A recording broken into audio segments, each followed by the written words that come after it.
Quand on va mal, on peut avoir l'impression qu'on est obligé d'être productif, qu'on est obligé de faire des choses, alors qu'en fait, tout ce dont on a besoin, c'est de se reposer. Dans cette vidéo, je vais te partager comment moi je m'en suis sortie à un moment où vraiment j'allais mal. Bien entendu, j'ai commencé par me reposer énormément et par ne rien faire, avant de décider enfin qu'il était temps de prendre soin de moi.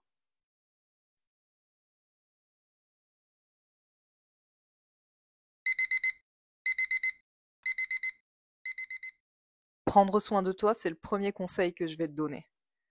Ce qui m'a beaucoup aidé à moi quand j'allais mal, c'était de me caler sur les rythmes d'une journée classique. Parce qu'en fait, j'avais pas de travail et du coup, je commençais à regarder la télé hyper tard. J'étais déprimée toute la journée parce que je faisais rien de ma journée. Donc, ce que je te conseille, c'est de te lever à une heure raisonnable. Moi, je me lève souvent entre 8h30 et 9h.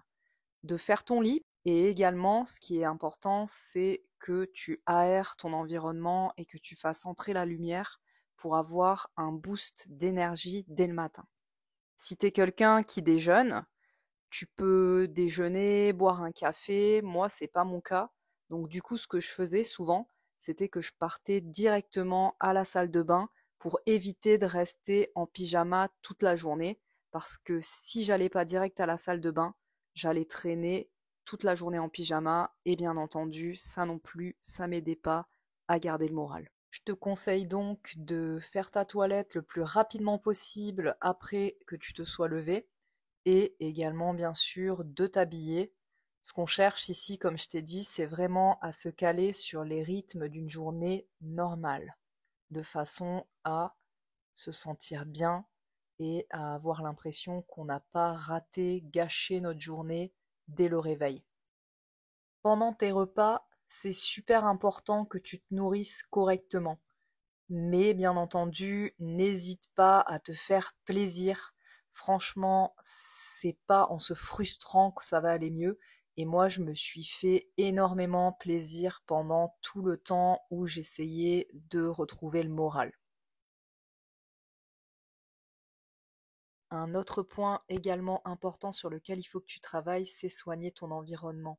N'hésite pas à ranger et à faire du ménage petit à petit, parce que ton environnement peut vraiment jouer pour toi ou contre toi. Ici, je te montre vraiment la réalité. Et moi, à une époque, mon environnement, c'était n'importe quoi. Comme tu peux le voir, il y avait des choses partout. Rien n'était rangé. C'était sale. Je faisais plus aucune tâche ménagère. Et j'ai réussi, petit à petit, au fur et à mesure des mois, à me créer un environnement beaucoup plus propre, beaucoup plus sain, et en fait, c'est parce que j'ai demandé de l'aide. Et si j'avais su que certains travaux qui avaient pris plus d'1 an à être réalisés allaient l'être en 15 jours, j'aurais demandé avant. Troisième point super important, prends soin de ton esprit.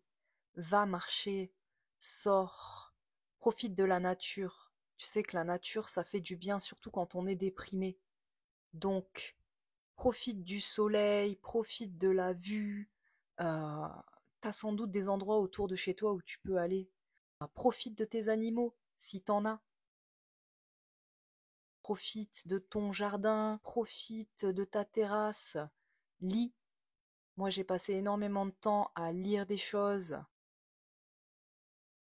Également, crée des choses. Moi, le loisir créatif, ça m'a beaucoup aidé. Je sais pas pourquoi, mais pendant un moment, pendant des semaines, j'avais envie de faire des coloriages.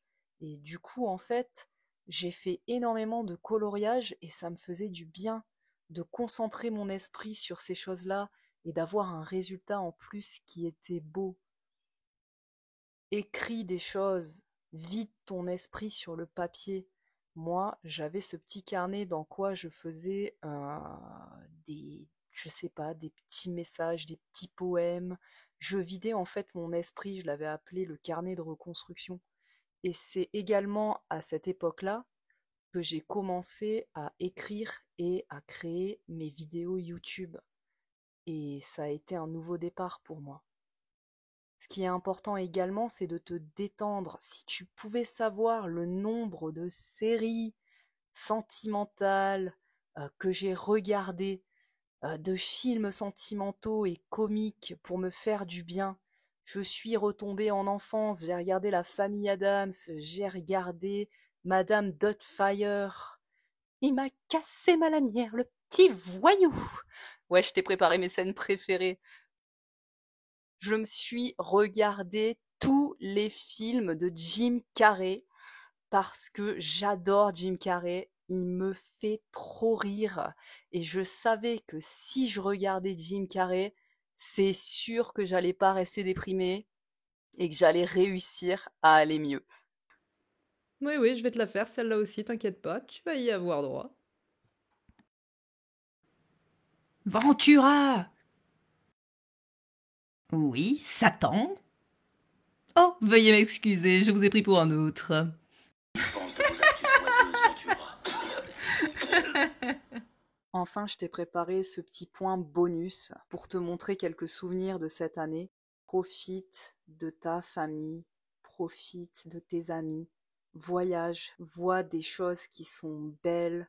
Moi, j'ai visité la Normandie et j'ai visité la Corse. Des fois, j'ai passé mon temps à rien faire et c'était bien.